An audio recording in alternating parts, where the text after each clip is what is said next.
Et si la France et l'Algérie étaient condamnées à rejouer éternellement la même scène?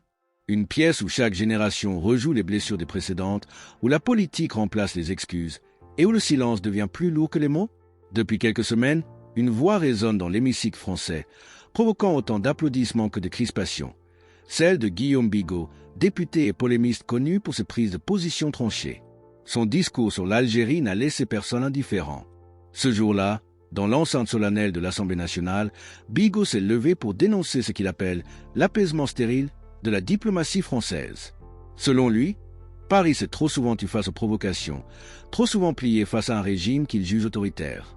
D'un ton ferme, il lance: « Il faut dire aux Algériens, nous Français, nous avons été colonisés par Rome. Vous avez été une colonie française. Nous avons fabriqué, nous, Français, l'Algérie. » Une phrase choc, prononcée avec la froideur d'un constat historique, mais qui a immédiatement déclenché la polémique. Pour certains, c'est un cri de vérité. Pour d'autres, c'est une provocation inutile, une manière d'attiser un feu qui couvait déjà depuis longtemps. Guillaume Bigot poursuit. Il accuse le gouvernement français de pratiquer une diplomatie de la soumission. Il cite le cas de Boualem Sansal, écrivain franco-algérien retenu en Algérie, symbole selon lui d'un régime qui réprime la liberté d'expression. Et il va plus loin encore. Ce gouvernement se cache derrière de belles phrases pour ne pas agir. Nous avons des leviers, des moyens économiques et diplomatiques, mais nous ne les utilisons jamais. Son ton monte, sa voix porte, et dans la salle, les réactions se divisent. À droite, des murmures d'approbation. À gauche, des soupirs exaspérés. Mais une chose est sûre, Bigot a réussi à remettre la question franco-algérienne au centre du débat. Car ce que son discours révèle, ce n'est pas seulement un différend diplomatique. C'est une fracture morale entre deux visions de la France.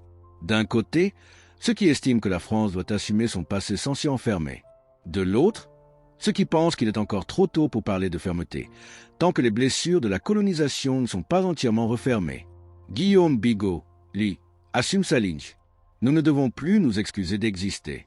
Nous devons défendre nos principes, notre souveraineté et notre honneur. Une déclaration qui fait écho à une partie de l'opinion française lassée des compromis, frustrée par une diplomatie jugée molle et nostalgique d'une voix plus affirmée sur la scène internationale. Mais pour ses opposants, cette posture de fermeté n'est qu'une façade. Le député serait, selon eux, en train d'exploiter un vieux conflit pour marquer des points politiques. Certains journalistes rappellent que Bigot parle d'un régime unique sans proposer de solution concrète pour renouer le dialogue. D'autres soulignent que son discours réduit une relation humaine, culturelle et économique d'une extrême complexité à un simple bras de fer moral. Pour comprendre ce que ce discours a déclenché, il faut observer les réactions du monde politique. À droite, plusieurs députés et figures médiatiques soutiennent la démarche de Bigot. Ils voient en lui un homme qui ose dire tout ce que beaucoup pensent tout bas. Pour eux, l'Algérie ne doit plus dicter le rythme des relations bilatérales.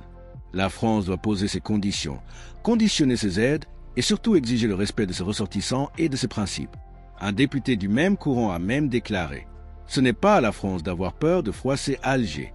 C'est à Alger de craindre de perdre l'amitié de Paris. » Un ton qui illustre bien cette volonté de reprise de contrôle dans une époque où les anciennes puissances coloniales sont souvent accusées de repentance excessive. Mais du côté du gouvernement et du centre politique, la réaction est tout autre. On appelle à la retenue. Un ministre a répliqué en privé: « Nous devons parler d'avenir, pas rejouer le passé. » Pour ces responsables, la diplomatie doit rester un art du dialogue, non du défi. La France et l'Algérie, malgré leurs différends, ont besoin l'une de l'autre. Les relations économiques, les échanges humains, la coopération sécuritaire dans le Sahel, tout cela serait menacé par une escalade verbale. Certains rappellent même un chiffre. Plus de 2,5 millions de personnes en France ont des liens familiaux directs avec l'Algérie. Chaque mot, chaque phrase, chaque geste dans ce débat a donc un impact social profond. Puis, il y a le troisième camp, celui de la mémoire. Pour ces politiciens, intellectuels et militants, le problème ne se réglera pas par des discours musclés. Ils estiment que tant que la France n'aura pas reconnu toute l'étendue de sa responsabilité coloniale, les relations resteront piégées dans un cercle de méfiance. Ces voix parlent de réconciliation, de guérison et de construction d'un avenir commun. Ils rappellent que le peuple algérien a souffert, mais aussi que la France a porté, pendant des décennies, le poids d'une histoire mal racontée. Ils veulent des gestes symboliques, des excuses claires, des initiatives de mémoire partagée. Le problème, c'est que ces trois visions s'affrontent sans jamais se rejoindre. Et pendant ce temps, la relation entre les deux pays reste suspendue à un fil. Ce qui frappe dans tout cela, c'est la dualité du lien franco-algérien, à la fois conflictuelle et indissociable. C'est une relation d'amour et de défiance, de dépendance et de fierté. Des millions d'histoires familiales s'entrelacent entre les deux rives de la Méditerranée. Chaque parole politique devient alors un écho intime, parfois douloureux, dans le cœur de ceux qui ont une double appartenance. En dénonçant l'apaisement, Guillaume Bigot ne s'adresse pas seulement au gouvernement. Il parle à une France inquiète, une France qui doute de son influence, une France qui craint de ne plus être respectée. Il parle à ceux qui estiment que la diplomatie ne doit pas être une suite d'excuses, mais une affirmation de puissance. Mais ses détracteurs lui rappellent que la fierté nationale ne doit pas se construire sur le mépris de l'autre, que la force d'une nation, ce n'est pas de parler fort, mais de savoir écouter, et que le peuple algérien, dans son immense diversité, ne doit pas être confondu avec son régime politique. Là réside toute la complexité du débat. Comment défendre les valeurs universelles, liberté, égalité, droits humains sans tomber dans l'arrogance postcoloniale? Comment respecter un partenaire sans se renier soi-même?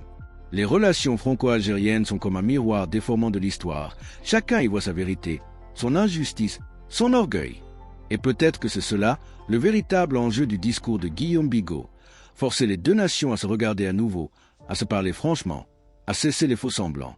Car derrière les mots, derrière la politique, il y a des vies, des familles, des rêves partagés. Et aucun discours, aussi dur soit-il, ne pourra effacer le fait que la France et l'Algérie sont liées non par la domination, mais par l'histoire, le sang, la langue et la mémoire. Guillaume Bigot aura donc eu un mérite, briser le silence. Rappeler que la diplomatie n'est pas faite que de sourire. Qu'il existe des moments où il faut dire les choses, même si elles dérangent. Mais sa voix, aussi forte soit-elle, ne suffira pas à apaiser deux peuples encore marqués par la méfiance. Et si, au lieu de chercher qui a raison, on cherchait enfin à comprendre pourquoi ces deux nations, malgré tant de blessures, continuent de s'observer, de se juger, mais aussi de s'admirer. À comprendre pourquoi, dans le cœur de nombreux franco-algériens, la France et l'Algérie ne sont pas deux pays ennemis, mais deux visages d'une même histoire. Peut-être que le futur commencera le jour où l'on cessera de parler de colonisés et de colonisateurs pour parler simplement d'humains. Car, au fond, la morale de ce débat est universelle. La dignité ne se négocie pas, mais la paix, elle, se construit.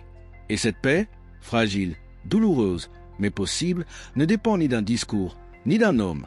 Elle dépend de la volonté des deux peuples à tourner la page sans oublier d'où ils viennent.